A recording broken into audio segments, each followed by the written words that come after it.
저희가 민수기를 계속 보고 있습니다. 근데 제가 이번 주간 민수기 10장을 읽으면서 민수기가 워낙 시간 순서가 뒤죽박죽이거든요. 그래서 원래 처음에 얘기해야 될 것이 뒤에 있기도 하고 맨 앞에 있는 내용들이 뭐 뒤에 내용이기도 하고 시간 순서상으로는 그렇습니다. 근데 10장은 더욱더 저를 혼돈스럽게 하는 것은 하나님이 행동이 좀 일관되지 않으시고 꼭 자충우돌하는 듯한 느낌이 막 드는 본문인 겁니다. 왜냐하면 출애굽기부터 시작해서 민수기 9장까지 이스라엘 백성이 이동하는 것의 신호는 구름이었어요.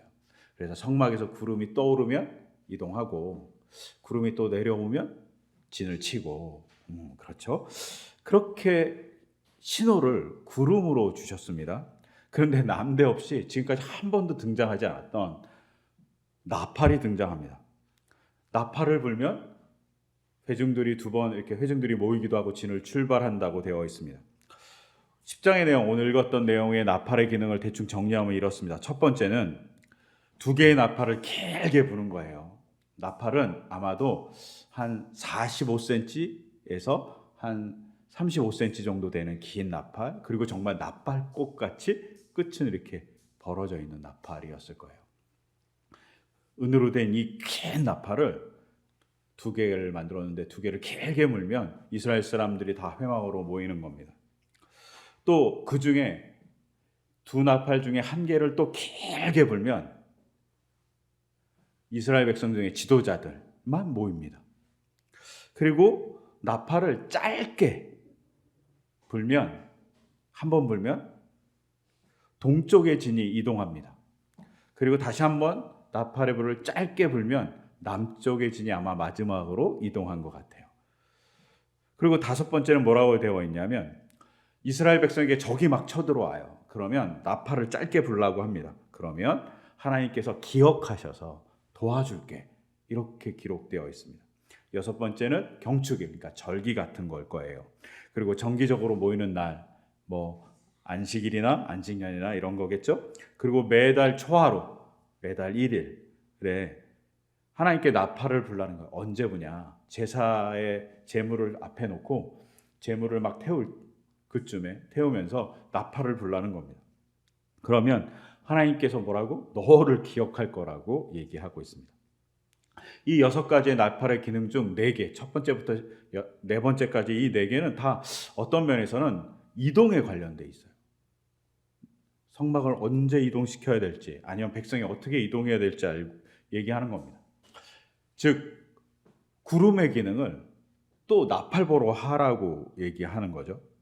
이걸 보고 있으면 하나님이 막 이랬다 저랬다 하는 거 아닌가? 또 불경스러운 마음에 여러 가지 전통이 있는데 민수기를 쓴 사람들은 그 전통을 그냥 집어넣은 거예요.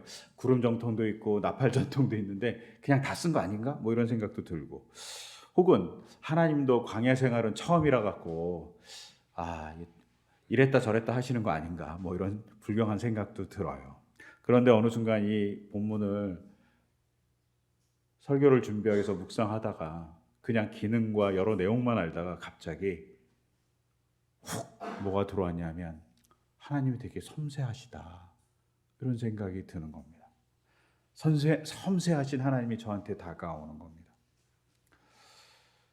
그리고 그 섬세한 하나님이 어떻게 다가오냐면 시간과 공간을 뚫고 일하시는 성삼위일체 하나님의 사건으로 저한테 다가오는 겁니다. 한번 생각해 보세요. 구름이 이동의 이정표입니다. 근데 구름은 어떻죠? 구름을 들을 수 있나요? 구름을 만질 수 있나요? 구름은 시각적으로만 볼 수 있습니다. 구름을 뚫어지게 봐야지, 성막의 끝에 있는 구름을 뚫어지게 봐야지 구름이 떠오르면 출발할 수 있고 또 내리면 진을 칠 수 있습니다. 즉 구름을 계속 주시해야 돼요. 분명 여기에는 목적이 있습니다. 끊임없이 너의 삶에서 하나님을 주시해야 된다는 중요한 목적을 갖고 있습니다. 그런데 구름만 보고 우리가 살 수 있을까요? 생각해 보세요. 막 밥을 먹고 있어요, 모여서. 근데 구름이 떠올랐어. 그러면 구름이 떠오른 걸 놓치지 않을까요? 놓칠 것 같아요. 제가 잠을 자고 있어요. 너무 피곤해서 낮에 잘 수도 있고 밤에 잘 수도 있잖아요. 근데 갑자기 구름이 떠올라. 못 쫓아가겠죠. 또 우리 아이들 같이 막 열심히 놀고 있어요. 막 친구하고 막 대화하고 친구 얼굴을 뚫어지게 보고 있는데, 아니면 막 연애를 해. 막 연인 간의 관계에서 연인의 얼굴만 뚫어지게 보고 있는데 구름이 떠올라. 갈 수 있을까요? 못 갈 것 같아요. 구름의 신호를 캐치하는 건 쉽지 않습니다. 제가 몇 번 안 되게 축구장에 가서 축구를 본 적이 있어요. 그래서 또 감사하게 너무 좋은 자리에 앉은 거예요. 그래서 골대 바로 옆에 앉아 있었어요. 그리고 중요한 경기였던 것 같아요. 정확한 기억은 잘 안 나는데, 그래갖고 그 앞에서 보고 있었어요. 근데 너무 관중들이 흥분하니까 뭘 하기 시작했냐면 파도 타기를 하기 시작한 거예요. 그래갖고 막 파도 타기 막 이렇게 막 몰려오잖아요. 막 이렇게 오잖아. 또 그걸 놓치면 안 되잖아. 그러니까 그걸 보고 있는 거야. 그래갖고 막 오길래 저도 이렇게 하고 있는데 그 순간 골이 들어갔어. 문제는 제가 골을 들어간 걸 못 봤다는 거예요. 파도 타기 보느라고.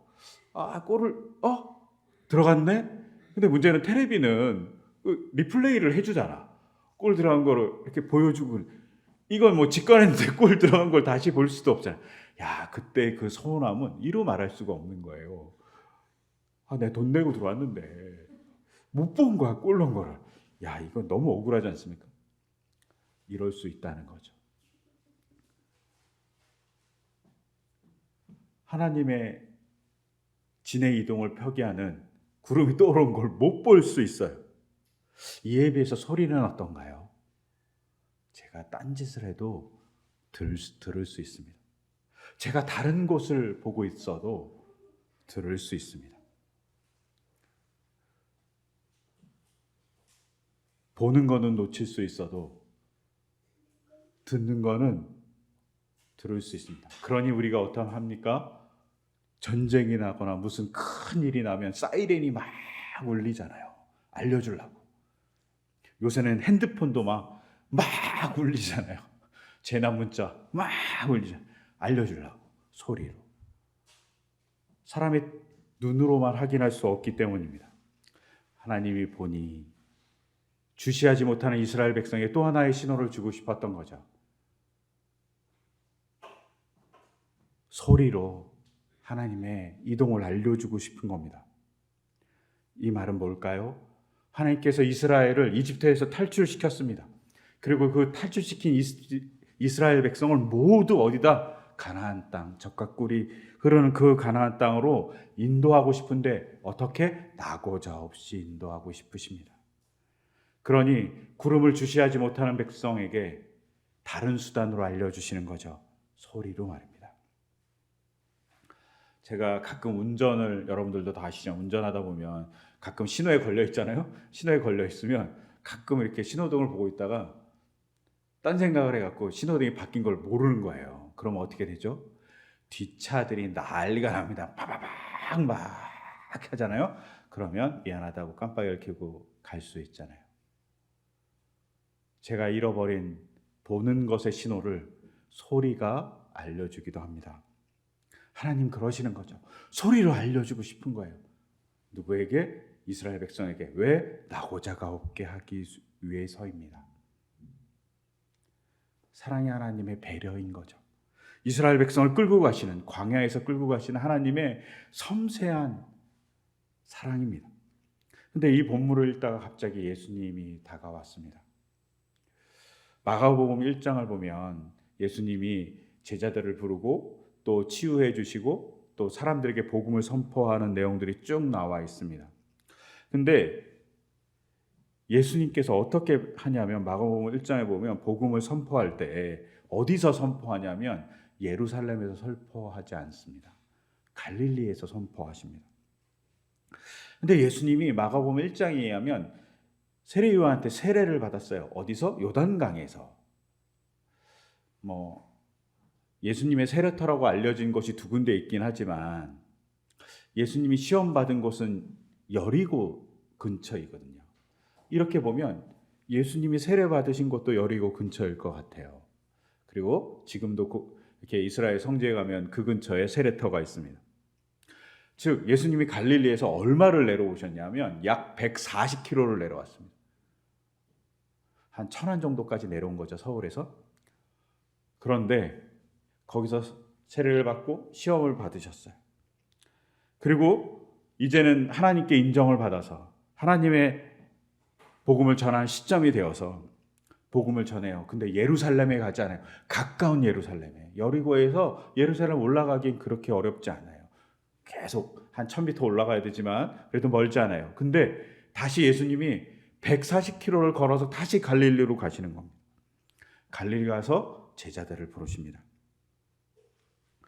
갈릴리가 어떤 곳이냐면 그냥 손인 거예요. 자연환경은 너무 좋은데 그곳이 지금으로 말하면 서울에서 너무 멀리 떨어진 촌구석인 거죠. 거기에는 교육을 잘 받은 사람도 적고 집안의 재력을 갖고 있는 사람도 적고 정치적인 영향력을 갖고 있는 사람도 되게 적어요. 예루살렘은 많은데 만약에 제자를 구한다면 저 같으면 영향력이 있는 사람들을 구했을 것 같아요. 그리고 똘망똘망한 사람들, 엘리트라고 불리는 좀 지식인들을 구해서 자기 제자를 삼았을 것 같아요. 근데 예수님은 뭐라고 되어 있냐면 갈릴리 호수에 가서 어부들을 불러서 자기 제자를 삼았다라고 얘기합니다. 벌 볼 일 없는 곳에서 제자를 삼으신 겁니다. 이 속에서 제가 사람을 차별하지 않고 갈릴리 촌구석에 있는 사람도 다 구원하기 원하시고 그런 사람도 귀하다고 얘기하시는 예수님의 이야기가 들렸습니다. 사람들이 갈릴리라는 곳을 되게 무시하고 천시하고 소외했습니다. 지금도 그러잖아요. 지방, 약간 서울에서 먼 지방들은 우리가 약간 등한시하잖아요. 그 또한 갈릴리는 어떤 곳이냐면 로마 사람들한테 막 저항하다가 더 이상 저항할 수 없어서 도망가는 사람들이 피했던 곳이 갈릴리입니다. 옛날에 빨치산이라는 분들이 계셨잖아요. 그분들이 막 저항하다가 어떻게 합니까? 도망갈 곳이 없었고 지리산으로 도망갔어요. 그거하고 되게 비슷해요. 로마에 막 저항하다가 더 이상 할 수 없으니까 갈릴리로 도망간 겁니다. 수목이 울창하기 때문입니다. 그런 곳이기도 해요. 그러니까 대단히 낙후되고 어떤 면에서는 좌절에 빠진 사람들이 모여 있는 곳입니다. 근데 그곳에서 예수님은 제자를 부르십니다. 나의 백성, 소외된 사람들을 부르셔서 제자로 삼으세요. 이것은 상징적인 의미를 갖고 있습니다. 나는 누구도 포기하지 않아. 소외받았다고 좌절하는 사람들, 나는 별볼림 촌구석에 사는 사람이라는 좌절감에 빠져있는 사람들, 혹은 나는 그냥 내 일만 충실하게 하면서 어부로서 살래, 그냥 나는 내 직업만 잘하면 돼 라고 생각하며 세상에 무관심한 사람들, 그들도 다 버리지 않고 다 자기 제자로 삼으십니다. 왜? 하나님의 나라를 만들어가기 위해서입니다. 한 명의 낙오자도 하나님 백성으로서 일하는 것에 떨어져 나가지 않기를 소망하신 것이죠. 그런데 여기만 멈추지 않습니다. 예수님께서 갈릴리에서 복음을 선포하고 첫 번째 이적으로 드러난 것이 마가복음에 의하면 요한복음은 가나의 혼인잔치에서 물을 포도주로 만든 사건이지만 마가복음에 의하면 귀신 들린 사람을 치유해 준 겁니다. 귀신 들린 사람이 어떤 건가요? 사람들이 다 버리는 사람이에요. 그걸 대표적으로 알 수 있는 게 마가복음 5장에 나오는 거라사의 광인입니다. 그를 어디다 버렸습니까? 사람들이 무덤에 버렸어요. 무덤에 너 혼자 살아. 그리고 어떻게 합니까? 쇠고랑을 채우고 착고를 채워서 못 움직이게 했어요. 즉 귀신 들린 사람은 사람들이 버리고 학대하고 사람들에게 쫓겨나서 거주할 공간조차 없는 사람입니다. 근데 예수님이 마가복음에 의하면 첫 번째 치유해 준 사람이 바로 그런 귀신 들린 사람입니다. 이 귀신 들린 사람조차도 나는 놓칠 수 없다고 얘기하는 거죠. 즉 하나님이 광야에서 나팔로 이스라엘 사람을 모두 다 달아가겠다고 얘기하는 그 말씀과 동일하게 하나님은 뭐로 보여주냐면 소리뿐만 아니라 자기의 행동으로 나는 귀신 들린 사람도 포기하지 않아 라고 얘기해 주는 겁니다. 근데 마가복음 1장에 의하면 여기서 더 발전합니다. 예수님이 그 다음에 치유해 준 사람이 누구냐면 죄인이라고 낙인 찍힌, 죄인이 아닌데 죄인이라고 사람들이 낙인 찍은 사람인 나병 환자입니다. 나병 환자들은 자기가 부정한 사람이라고 외치면서 살았어요. 누군가 자기를 접촉하면 더러워지니까 저는 부정한 사람입니다 하면서 소리 내면서 돌아다녀야 했어요. 창피하잖아요. 얼마나 부끄럽겠어요. 근데 그 사람을 예수님이 어떻게 치유해 주냐? 다른 사람은 말로 치유해 주기도 하고 다른 사람들은 뭐 물에 가서 씻으라고 얘기도 하지만 예수님이 그들은 접촉이 금지된 그를 만져줍니다. 즉 예수님은 나병 환자도 포기하지 않는다는 것이죠. 누구도 소외시키지 않는다고 얘기합니다. 이것이 소외시키지 않는 하나님의 나팔보다 더 소외시키지 않는다고 얘기하는 예수님의 육신으로 오셔서 이 땅에 보여주신 사랑의 모습입니다. 이런 것이 성삼위일체 하나님의 모습인 것 같습니다. 그런데 여기서 조금 더 발전해서 베드로는 오늘 우리가 읽었던 베드로전서 3장 19절부터 20절에 놀라운 고백 하나를 합니다. 무슨 고백을 하냐면 예수님께서 영으로 옥에 있는 영들에게 가셔서 복음을 선포하신 겁니다. 구원해 주기 위해서. 이 옥은 감옥이 아닙니다. 이 옥은 지옥이거나 연옥일 겁니다. 정확하게는 알 수 없어요. 근데 이 옥에 있는 사람들, 지옥에 있는 사람들이 누구냐? 옛적에 노아가 방주를 지을 동안 곧 하나님께서 아직 참고 기다리실 때 순종하지 않았던 사람들. 노아의 방주에 탄 사람이 8명밖에 안 되잖아요. 그리고 나머지 다 돌아가셨어요. 근데 그들에게 복음을 전해서 그들을 구원해 주기 위해서 그들에게 가셨다는 고백입니다. 이 고백이 성경에 딱 한 번 나와요. 그런데 제가 이 고백을 보면서 무슨 생각을 했냐면 지옥조차 포기하지 않으시는 하나님이 계시다는 거죠. 십자가의 사건은 어떤 사건이냐? 하나님이 공간을 뛰어넘어서 인간의 공간에 오시긴 사건이기도 하지만 하나님이 더 공간을 뛰어넘어서 지옥에까지 가셔서 복음을 선포하신 사건이기도 한 거죠. 예수님의 돌아가심이 베드로는 뭐라고 얘기하냐면 너희 지금 살고 있는 너희를 구원하기 위해서 미래에 살고 있는 사람들을 구원하기 위해서 십자가를 지신 것이기도 하지만 지옥에 있는 사람들을 구원하기 위해서 죽으신 것이기도 하다라고 베드로가 얘기해 주는 겁니다. 이 속에 시공간을 뚫고 찾아오시는 하나님의 사랑이 있습니다. 지옥이라는 공간, 그 공간을 뚫고 들어가시는 사랑이 있죠. 또한 지옥이란 공간에 누구를 구한다고 얘기했습니까? 노아 이전의 사람이라고 얘기했습니다. 예수님의 십자가의 사건은 예수님을 믿고 따르는 사람들을 위해서 구원의 증거로 주신 사건입니다. 그렇게 보면 어떻습니까? 예수님의 십자가 사건을 경험한 예수님 당시의 사람들, 그리고 예수님의 십자가 사건을 들은 후대의 사람들만 구원받는 사건이죠. 근데 베드로는 뭐라고 얘기할까요? 그 십자가의 사건이 과거에 죽은 사람들까지 영향력을 미친다고 얘기합니다. 즉 십자가의 사건은 과거, 현재, 미래까지 다 뚫고 들어가서 구원하는 역사라고 얘기하는 거예요. 시간을 무시한다는 거예요. 시간을 넘어서 누군가를 구원하는 사건이라고 얘기합니다. 즉 시간을 뚫고 구원해 주는 사건이 십자가의 사건이라고 베드로가 얘기하는 거죠. CCM 찬양 중에 시간을 뚫고라는 찬양이 있습니다. 이 첫 줄에 뭐라고 써 있냐? 첫 소절에 이렇게 돼 있죠. 당신은 시간을 뚫고 이 땅 가운데 오셨네. 제가 이 가사를 참 좋아하거든요. 근데 당신은 시간을 뚫고 이 땅 가운데만 아니라 과거에도, 현재에도, 미래에도 오신 거죠. 시간을 뚫고 하나님의 그 사랑의 천국에도, 이 땅에도, 지옥에도 오신 거죠. 왜?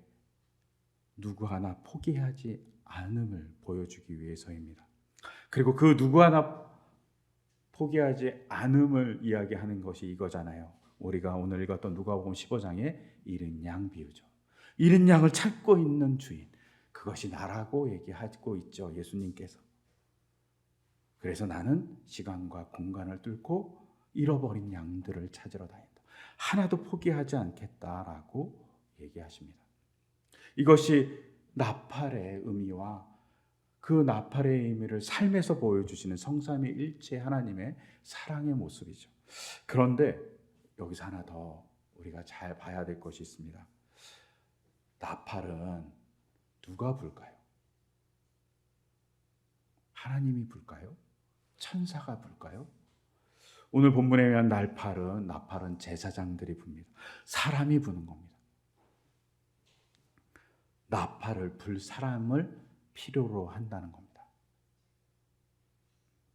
즉 하나님의 뜻을 보고 하나님의 움직임에 주시하는 사람들이 필요하다는 거죠. 근데 그 사람들이 그것을 알 때 나팔을 붑니다. 그 주시하는 사람들을 오늘 본문에서는 뭐라고 얘기하냐면 제사장들이라고 얘기합니다. 제사장들은 뭘 해야 되냐? 하나님의 움직임을 바라보는 사람들인 거죠. 하나님의 뜻을 바라보고 하나님의 말씀을 바라보는 사람들입니다. 그리고 그것에 따라서 나팔을 부는 거죠. 그래서 모든 백성에게 알려주는 겁니다. 그 일을 제사장들이 하죠. 근데 오늘날도 그런 제사장 나팔수가 필요합니다. 근데 오늘날 그런 제사장적인 나팔수가 누구일까요?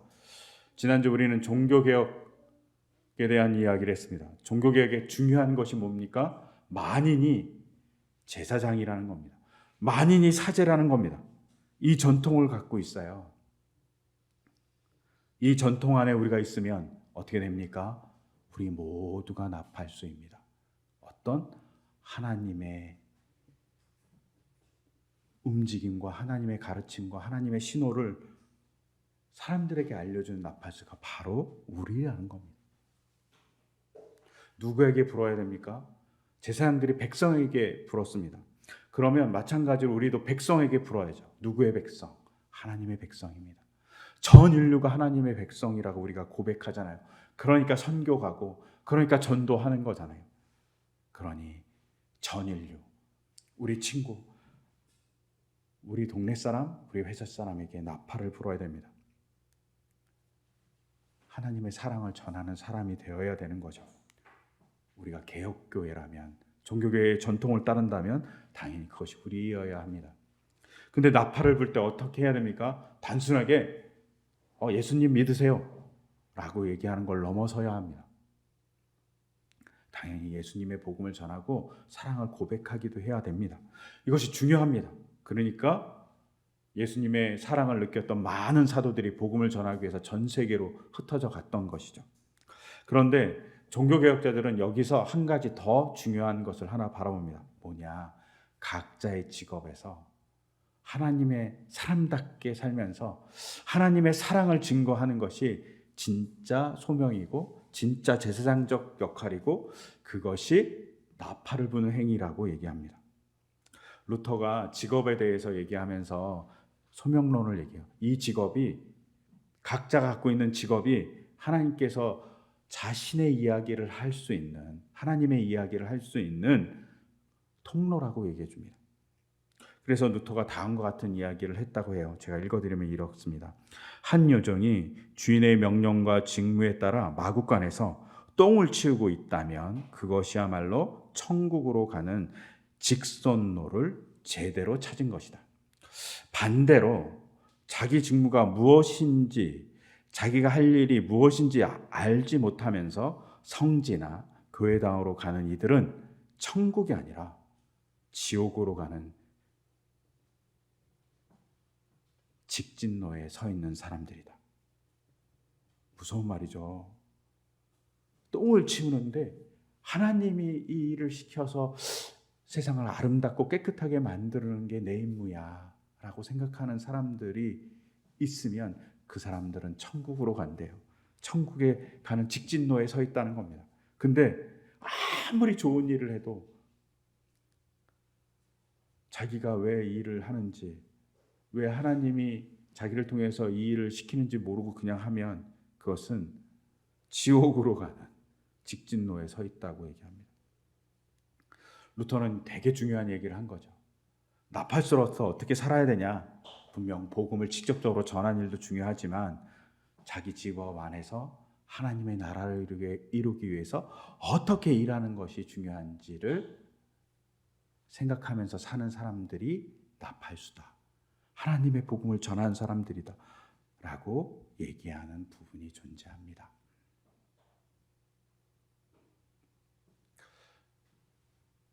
하나님께서 우리를 그런 나팔수로 부르셨습니다.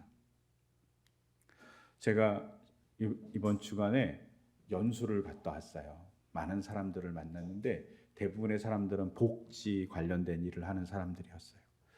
근데 이 분들이 처음에 원래는 이제 복지 전공을 하던 사람들도 있고 하지 않은 사람들도 있는데 복지를 하게 된 가장 계기 중에 하나는 자기가 자원봉사를 하면서 너무 복지일이 좋았던 거예요. 그래서 그것을 가지고 자기 일을 해야 되겠다 해서 복지 일을 하게 된 거예요. 문제가 발생했습니다. 직업이 되니까 자꾸 월급을 생각해야 되고 대우에 대해서 자꾸 생각해야 되고 그러니 자꾸 짜증이 난다는 거예요. 근데 자원봉사를 할 땐 그러지 않았다는 거예요. 너무 즐겁고 기뻤다는 거예요. 여기서 중요한 문제가 하나 있죠. 자원봉사가 아니라 진짜 전문가가 돼서 복지에 대해서 도와주는 사람이 되었을 때 더 다른 사람을 잘 도와줄 수 있는데 자꾸 자기가 갖고 있는 복지, 누군가를 도와주는 선한 양심을 잃어버리고 자꾸 돈만 바라보면 어떻게 되냐? 이 일이 짜증나는 일이 되어버리는 겁니다. 끊임없이 자기가 왜 이 일을 하는지에 대한, 왜 이 일을 하나님께서 시키셨는지에 대한 그 일을 잘 생각하는 것이 중요합니다. 그리고 그 속에서 하나님의 역사를 얘기하고 하나님의 사랑을 실천하면 우리가 하나님의 나팔수가 되죠. 우리가 하나님의 나팔수가 되면 어떻게 되겠습니까? 하나님의 잃어버린 백성을 찾아올 수 있습니다. 하나님의 나라에 가게 하는데 모든 사람을 다 끌고 가고 싶은데 그 모든 백성 중에 낙오된 사람들을 불러서 같이 더불어 갈 수 있습니다. 예수님이 전 인류를 같이 더불어 가게 하기 위해서 하나님 나라로 자기가 육신을 입고 이 땅에 오셨을 뿐만 아니라 십자가를 지셨습니다. 십자가를 지셔서 과거, 현재, 미래 시간을 뚫고 모든 사람들을 구하시기 위해서 일하셨습니다. 그 사랑 때문에 우리가 여기 있잖아요. 그런데 우리에게도 그 일을 좀 해달라고 부탁하시는 거죠. 너희가 나의 나팔수가 되어줘. 그리고 우리 공동체가 서로 나팔수가 되어주는 것은 서로의 아픔을 위해서 기도해주고 또 서로가 복음을 전하기 위해서 노력할 때 같이 도와주고 서로의 직업 안에서 고민할 때 그 직업을 통해서 하나님의 어떤 역사가 나타날지 서로 의논하고 서로 격려해 주는 일, 그 일이 교회가 할 일일 것입니다. 그걸 통해 하나님의 역사를 보여주는 것이 바로 우리 공동체가 가야 될 길일 것입니다. 그때 우리는 하나님을 만날 거예요. 그때 하나님의 은혜가 우리를 깊게 감동시킬 거라고 생각합니다. 그럼 우리 공동체, 그리고 우리 공동체를 통해서 이 땅에 많은 사람들이 하나님의 그 행복으로 갈 수 있게 되기를 간절히 소망합니다. 이 소망을 담아서 제가 이 시간 기도드리겠습니다. 주님은 시간과 공간을 뚫고 과거와 현재와 미래를 뚫고 십자가의 은혜로 우리에게 오셨습니다. 누구도 낙오시키지 않게 하기 위해서 베드로 전서에 의하면 지옥까지 가셔서 복음을 전하셨다고 되어 있습니다. 주님, 그런 주님의 사랑이 우리에게 다가옵니다. 근데 그런 주님의 사랑을 주님이 누군가에게 전해주기를 간절히 소망합니다. 온몸을 다해서, 온 삶을 다해서 우리를 사랑한다고 고백했던 그 주님의 사랑을 나팔수가 되어 전해줄 사람들이 필요하다고 얘기합니다. 낙오자가 없게 하기 위해서 말입니다. 주님, 그런 나팔수가 바로 우리이기를 원합니다. 그리고 그것을 통해서 주님의 나라에, 하나님 나라에 들어가는 그 귀한, 그 행복한 일에 낙오자가 없기를 간절히 소망합니다. 그럼 우리가 주님의 나팔수가 되어 행복을 전하는 사람이 될 수 있도록 주님 인도하여 주시옵소서. 이 모든 것 주 예수 그리스도의 이름으로 기도드립니다. 아멘.